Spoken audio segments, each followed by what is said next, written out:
programa Saúde Total tem o patrocínio, em nossa clínica, sua saúde vem em primeiro lugar. Instituto Acerte. Compromisso com o seu bem-estar. Olá, muito boa tarde a você que acompanha a programação na TV Capital. Está no ar o programa Saúde Total. Hoje é dia 13 de abril de 2025. Chama todo mundo para assistir o nosso programa neste domingão, às 5 horas da tarde. Você sabe, né? Você está acompanhando aqui conosco os assuntos relacionados ao nosso bem mais precioso, que é a nossa saúde. Não adianta você ter dinheiro, não adianta você ter amigos, não adianta você ter nada se você não tiver saúde, não é mesmo? Por isso a gente sempre cumpre aqui a nossa missão de trazer assuntos importantes para que você possa acompanhar e ficar bem informado. Quem acompanhou o programa no domingo passado viu que nós tratamos sobre o Abril Azul, que é o mês de conscientização sobre o autismo. E nós vamos continuar falando sobre esse assunto. Convidamos novamente elas para falar aqui com você, telespectador e telespectadora da TV Capital. Nós estamos recebendo aqui novamente a terapeuta ocupacional Lucimeire Alves e a fonoaudióloga Cleane Lima para falar com a nossa audiência. Lucimeire, muito obrigado novamente pela sua presença, por ter aceitado o nosso convite e continuar falando sobre esse assunto. Afinal, é um assunto muito extenso, não é mesmo? Boa tarde, muito obrigado pela presença. Boa tarde, eu que agradeço estar aqui e vamos falar mais sobre esse tema, né? Sobre o autismo. Tá ótimo, Lucimeire, muito obrigado. Cleane, muito obrigado também pelo convite. Temos muito assunto ainda para tratar, não é mesmo? Obrigada, a gente que agradece. Tá ótimo. Então, no programa passado a gente falou bastante sobre a questão da infância, do diagnóstico, como detectar, o papel também da escola, não é mesmo? No acompanhamento do TEA. E hoje eu queria falar também, além de outros assuntos, sobre o papel da família, não é mesmo? Qual que é a importância do papel da família no acompanhamento, em entender melhor sobre o TEA e buscar conhecimento, não é mesmo? E buscar também tratamento. Sem tratamento, não há como a criança se desenvolver da forma que precisa para ter autonomia, liberdade, correto? Exatamente. A família é fundamental, né? Porque quem passa mais tempo com a criança é a família. Então, a gente fala, né, que se a família não colaborar com o processo terapêutico, a evolução vai ser mais lenta. Então, assim, essa criança pode sim evoluir, mas ela vai demorar mais a ter o resultado. Então, a gente sempre passa orientações para a família tem que seguir as orientações, não adianta fazer só no consultório, né? E assim, é uma tríade, né, Lu? É a família, a escola e as terapeutas, a equipe médica e disciplinar, multidisciplinar, né? Então, não tem como um caminhar sem o outro, né? Então, a gente precisa muito da família, desse apoio, de seguir as orientações em casa, né? Replicar o que a gente passa, porque às vezes a mãe faz, mas o pai não tem tanto tempo e não faz, ou fica com os avós e os avós não conseguem fazer o que a gente orienta.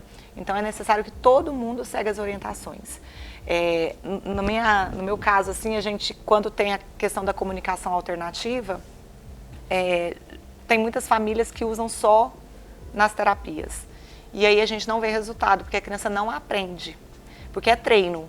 Quanto mais a criança faz, mais ela vai entender que ela está conseguindo se comunicar. Só para o telespectador entender o que é a comunicação alternativa.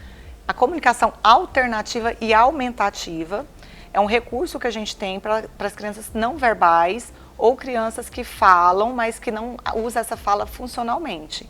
Então, a gente tem dois tipos de comunicação alternativa, aumentativa, né? Pode ser a de baixa tecnologia e alta tecnologia. A de baixa tecnologia são pranchas com figuras. Então, essa criança ela vai ter lá as figuras, que são figuras do dia a dia dela, coisas que são reforçadores para ela. E ela vai pegar a figura e vai entregar para a pessoa quando ela quiser algo. Ou quando ela estiver sentindo algo. Por exemplo, está com uma dor de cabeça. Ela vai lá, tem a figurinha de dor de cabeça, ela vai, entrega e mostra que ela está sentindo dor de cabeça. Essa é de baixa tecnologia. E aí nós temos a de alta tecnologia, que são aplicativos que a gente baixa em tablets e a criança vai lá e vai clicar o que ela quer. Então, ela consegue formar frases, consegue escolher o que ela deseja. Lembrando que a comunicação alternativa e aumentativa, ela não inibe fala. Não é porque ela vai usar a comunicação alternativa que a criança não vá falar. Ela vai continuar sendo estimulada a fala e ela é aumentativa. Toda vez que a gente utiliza, a gente pede para a criança falar o que ela está pedindo, né?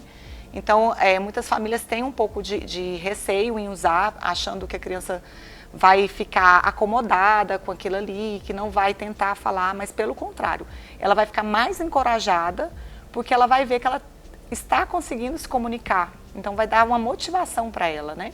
Então, os resultados que a gente tem em consultório não é que a criança para de falar, pelo contrário, é que ela aumenta o vocabulário.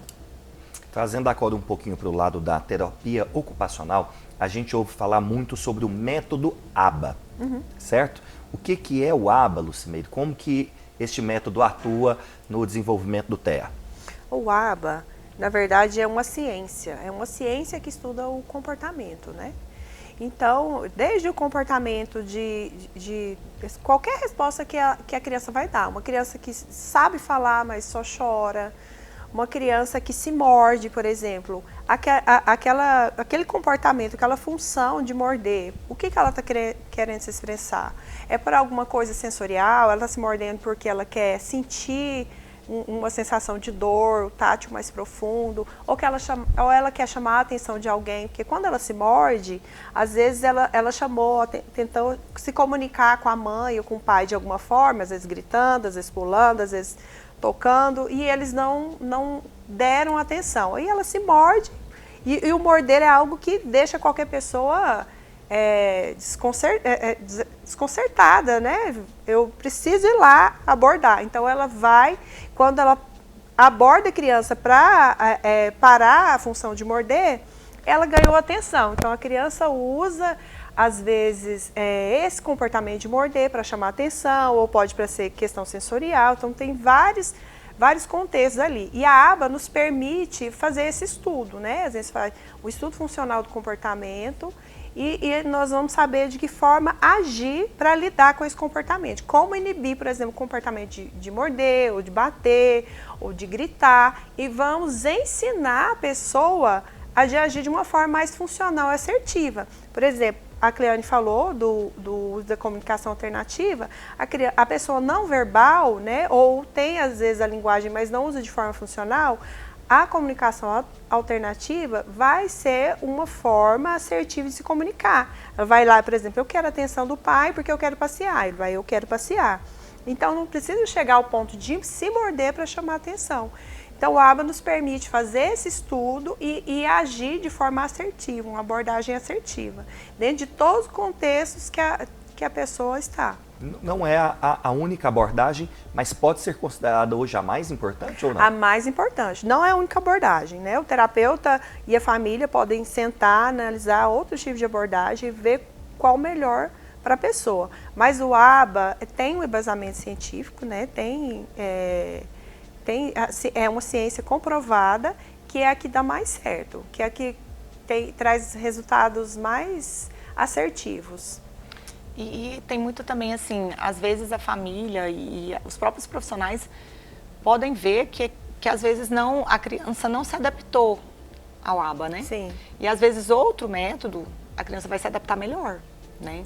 Como o Dear Floor Time, Isso. né? E outros métodos que existem.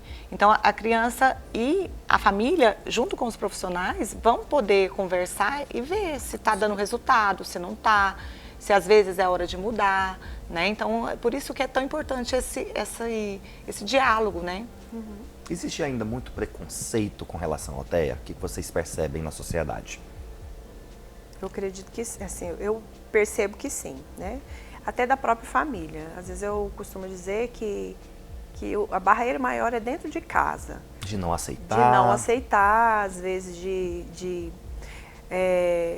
rejeitar alguma forma de tratamento, algumas adaptações para facilitar. Então, é algo que é muito mais abrangente do que a gente imagina, né? Vem de dentro de casa, a sociedade também. Eu acho que ainda mais no início, assim, quando a criança é muito pequena, é muito difícil para os pais aceitarem, né? Então, tem uma resistência às vezes, né? Uma vontade de não ser verdade, né? De querer procurar outras opiniões, para realmente saber se é ou não é. Então, às vezes, perde-se muito tempo nessa busca como se fosse camuflar, eu não quero ver, né? E às vezes fica esperando muito até que a aceitação vai aparecendo, a família vai aceitando, vai entendendo, e aí percebe que realmente é, né? E quanto mais cedo, melhor. Mas hoje assim, a informação está ajudando muito, né? Acho que as pessoas mais informadas, né? A mídia e tudo que tem hoje, tem muitas pessoas falando sobre o autismo. Então acaba que hoje ele está tendo uma visibilidade maior, então está tendo mais espaço, está tendo os direitos, ainda tem muita coisa para eles conseguirem, né? Mas já está conseguindo bastante coisa também, já tem acesso a lugares que antes eles não podiam ir, hoje já tem esse acesso que já podem ir, tipo a um cinema adaptado, né? A restaurantes, né? A poder ter a fila preferencial. Né? Por mais que ainda existem casos que não são respeitados, mas a gente vê que eles estão conseguindo o espaço que merecem, né? Que precisam ter. Os adultos mesmo, o diagnóstico mais tardio, relatam muito preconceito no trabalho, por às vezes ou duvidar que ele seja autista, ou por achar que ele não é capaz de exercer alguma profissão, de estar em alguma posição de trabalho. Então, chega muito esses relatos para a gente. E isso não é verdade, isso né? não é verdade. Quem tem o TEA pode trabalhar, pode ter uma vida normal, pode ter relacionamento, ter filhos, correto? Exatamente, não impede. Bem, e falando então agora a respeito da vida adulta, não é mesmo? Tem muitas pessoas que estão diagnosticando TEA na vida adulta, assim, após os 18 anos. Nós temos até uma atriz, né, famosa que parece que foi diagnosticada aos 50 anos de idade. Como que é isso? Como a gente estava conversando aqui fora dos bastidores, acontece muito, às vezes, em busca do diagnóstico do filho, os pais começam a se perceber quando o profissional vai fazendo, né, ali a anamnese, vai desenrolando a questão do desenvolvimento, como é que foi o desenvolvimento motor, como era a aceitação com os alimentos, como era que ele lidava com os amigos, todos esses comportamentos, e os pais vão se vendo na criança, às vezes, nossa, eu fazia isso, eu era assim, tinha alguma resistência assim, ou nós profissionais mesmo, às vezes o olhar clínico nos leva a perceber que pode existir ali um caso de TEA na família também. Então, essa é uma questão, né, de um diagnóstico mais tardio, e pelas informações também, né, rede social, acessibilidade de curso de capacitação, isso está levando mais informação para a sociedade, né, isso eu acho que, acredito também que faz com que a pessoa tenha esse desejo de... Isso. Eu também acredito que seja isso. Hoje a informação, então as pessoas estão sabendo mais o que é o autismo. Há uns anos atrás ninguém se falava sobre autismo, né? Existia, mas ninguém falava, né? Ou então, eram só aqueles casos muito graves. Muito graves, os níveis 3, que é muito perceptível, né? Quando realmente existe uma barreira ali em termos de socialização, né? Sim. Exatamente. E aí os outros passavam desapercebidos, como se fosse uma criança que não gostasse de contato, uma criança mais quieta, né? Mas no fundo, hoje essa criança, a gente consegue que ela tenha um diagnóstico, que há anos atrás não tinha, né? Então, acho que o acesso à informação está fazendo com que as pessoas busquem mais esse diagnóstico. E quando há o diagnóstico na fase adulta, a gente pode afirmar que ele é sempre mais dentro dos níveis 1 e 2, porque a pessoa, ela enfim, né, nunca desconfiou, né, que possa ter ali o transtorno do espectro autista. E aí a gente pode fazer essa afirmação, que geralmente é mais no nível 1, a pessoa não sabia. Geralmente sim. Geralmente sim. Já chegou, foi até ano passado, eu recebi uma moça ali com uns 20 e poucos anos, e ela sempre teve tratamento desde criança, porém com outro diagnóstico, né? Ela tinha o diagnóstico de esquizofrenia, por esses comportamentos que ela apresentava. Ela tinha muita crise sensorial, né? Se desregulava com som, com toque, estereotipia. Então, ela foi diagnosticada como esquizofrenia infantil.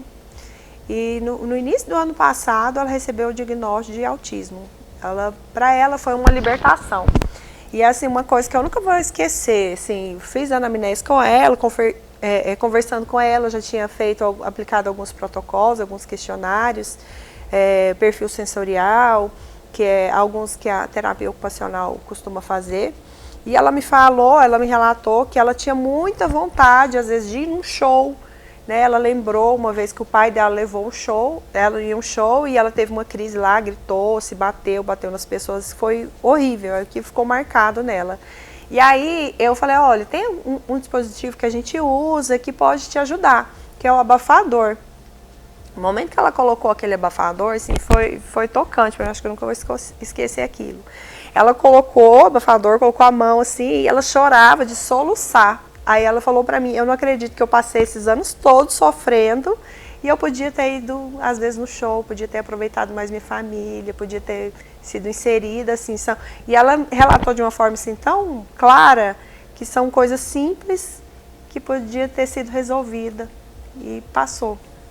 Eu quero voltar sobre esse assunto do barulho, porque a gente ouve bastante, né, a respeito dessa situação, mas depois do intervalo. Nós estamos conversando aqui com a terapeuta ocupacional Lucimeire Alves e também com a fonoaudióloga Cleane Lima. Nós estamos falando sobre o mês de conscientização sobre o autismo, que é o Abril Azul. Nós estamos na metade do mês de abril, hoje é dia 13, e a gente abordou esse assunto no programa passado. Estamos abordando ainda hoje neste programa e vamos continuar no próximo mês falando um pouco sobre este assunto. A gente vai para um breve intervalo, é rapidinho, não saia daí, a gente volta daqui a pouco.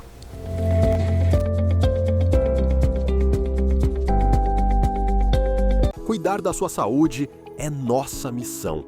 Desde 2023, o Instituto Acerte transforma vidas com um atendimento humanizado e excelência. Nossa equipe de especialistas renomados oferece serviços em cardiologia, reumatologia, psicologia e muito mais. Além disso, levamos informação de qualidade e consultoria para o setor público e privado. Instituto Acerte. Compromisso com o seu bem-estar. A TV Capital, o seu canal Promessas, tem a maior diversidade de programação do estado de Goiás. Presente em mais de 70 municípios. Estamos na TV aberta pelo canal 32.1, pela NET 23.1, Sky e Vivo 332, na Gigabyte TV, canal 26, em nossas plataformas digitais e agora também na cidade de Anincuns e região, através do canal 41.1. Você não pode deixar de acompanhar uma televisão que tem 24 horas de programação para a sua família. TV Capital está com grandes novidades para você e sua família. Agora você pode conferir toda a programação em nosso site redecapitaltv.com.br, podendo acompanhar ao vivo nossos programas, acessando notícias inéditas do estado de Goiás e de todo o Brasil. Então acessa aí redecapitaltv.com.br.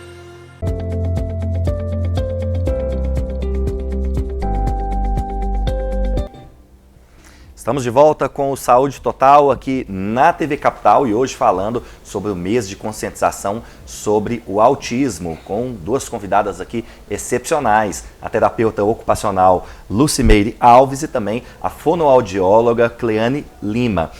Antes do intervalo, você, Lucimeire, falou a respeito de uma pessoa, né, que ia aos shows, colocou abafador, chorou, porque entendeu ali que, né, conviveu com esse problema a vida inteira e não sabia. Então, e a gente ouve muito falar, né, que às vezes a pessoa que não suporta muito barulho pode ser que tenha o TEA. Qual que é a associação? Isso é um sinal, né? Pela alteração sensorial. Quando a gente fala de sensorial, a gente pensa em tato, olfato, paladar, o gosto, né?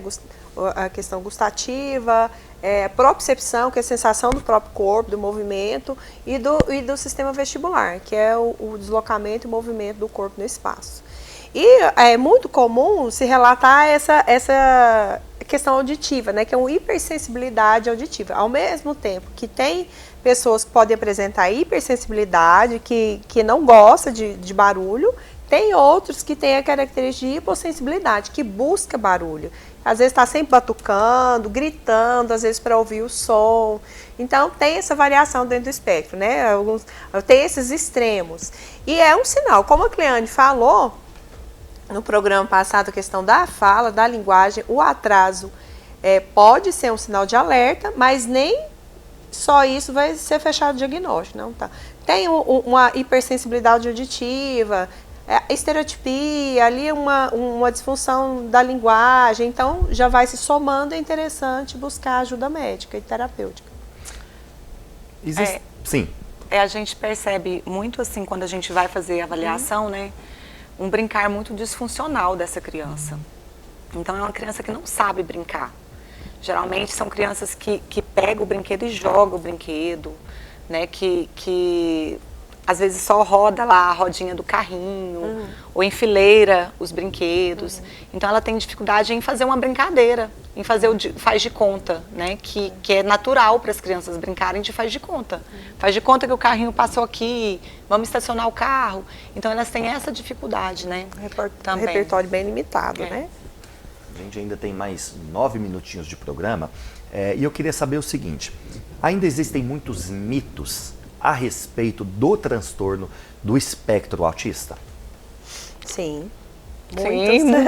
Muitos. O que vocês mais ouvem? Assim, quais são os mitos que permeiam a nossa sociedade, para a gente esclarecer aqui os nossos telespectadores? Sobre as causas, desde a questão das causas, o que causa o autismo? Alguma substância que a mãe usou, alguma medicação que tomou, ou se a vacina causou autismo, entendeu? Tem esses questionamentos aí.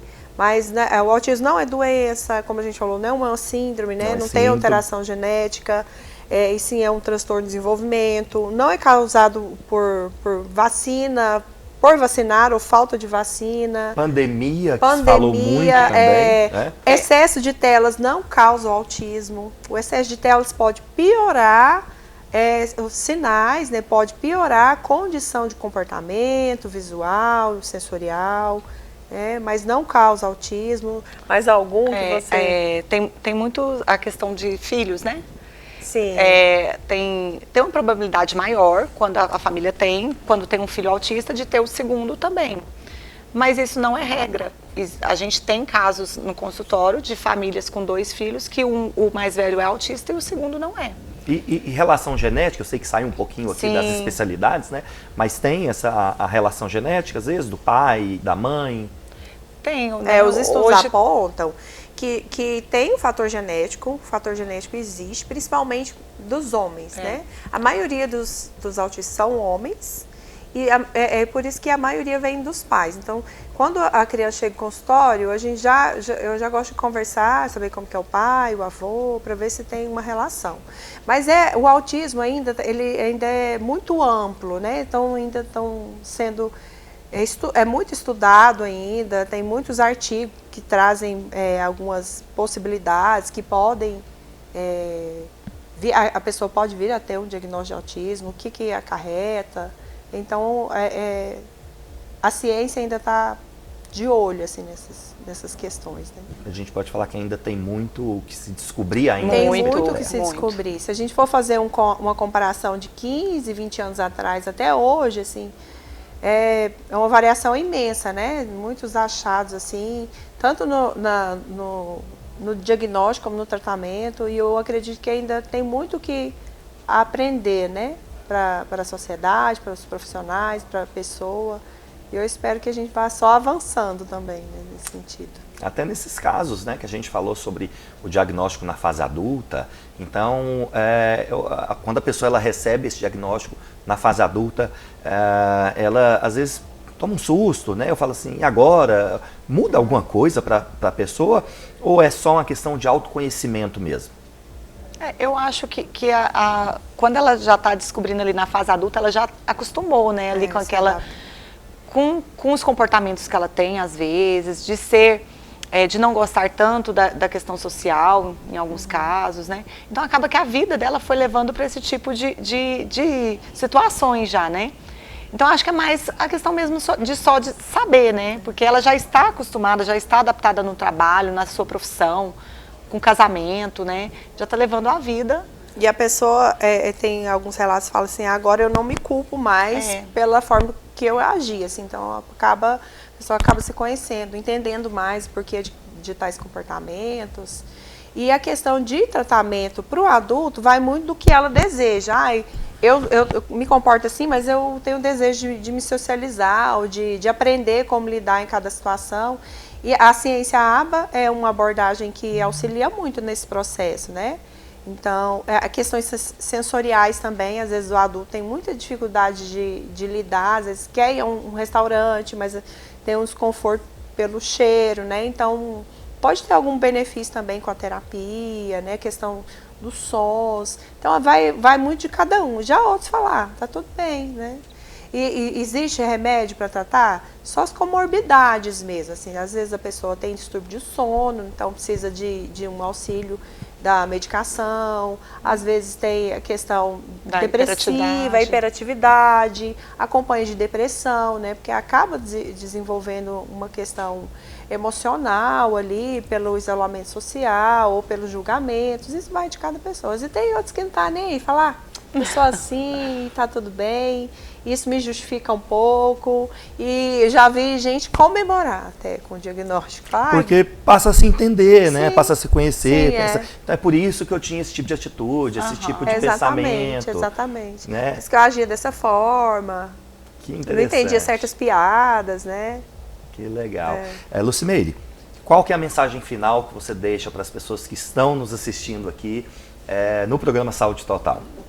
Olha, o que eu tenho a dizer sobre autismo, sobre tratamento, família, a base de tudo é conhecer. Ir atrás, buscar ajuda.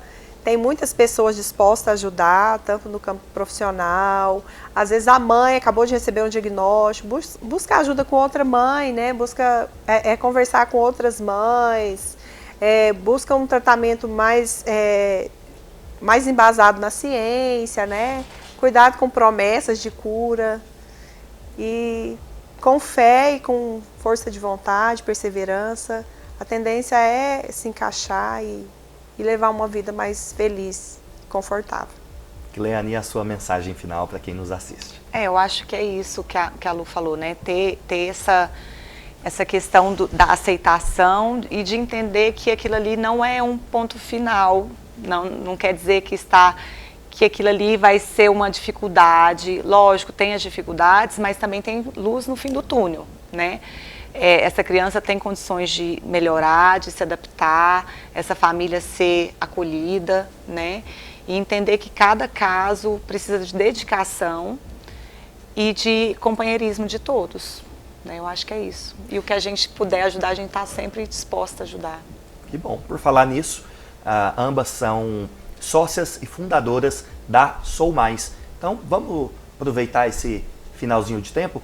Fala pra gente o que é a Sou Mais, quais são os tratamentos que vocês oferecem lá, né? Como é que foi a ideia de abrir a Sou Mais para ajudar as pessoas?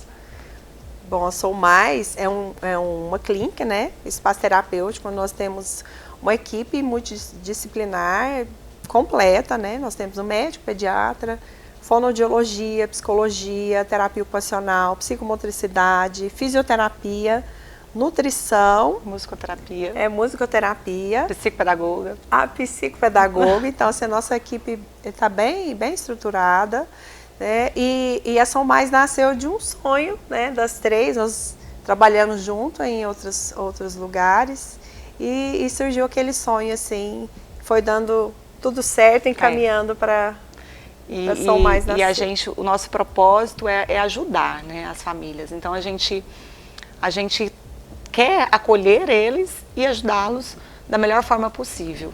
Então a gente quer que nossa clínica seja um lugar aconchegante e que todos consigam sentir bem lá e consigam resolver o que foram buscar, né? Então é isso.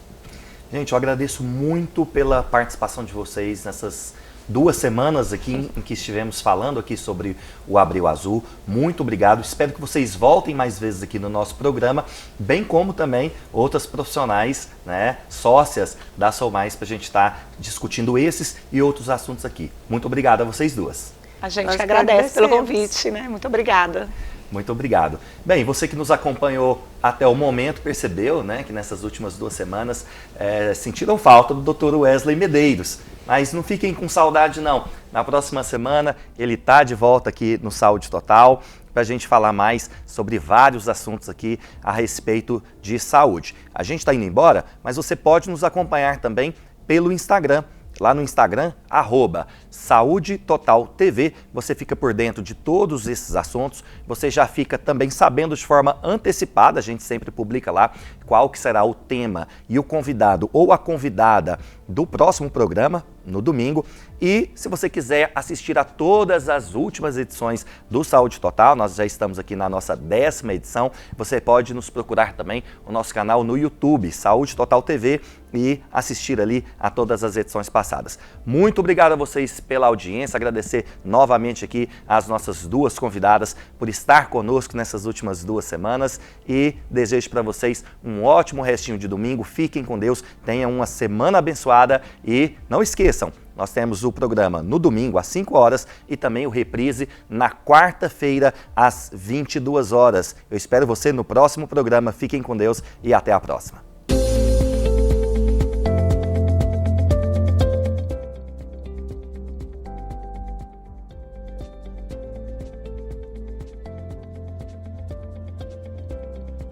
O programa Saúde Total tem o patrocínio, em nossa clínica, sua saúde vem em primeiro lugar, Instituto Acerte. Compromisso com o seu bem-estar.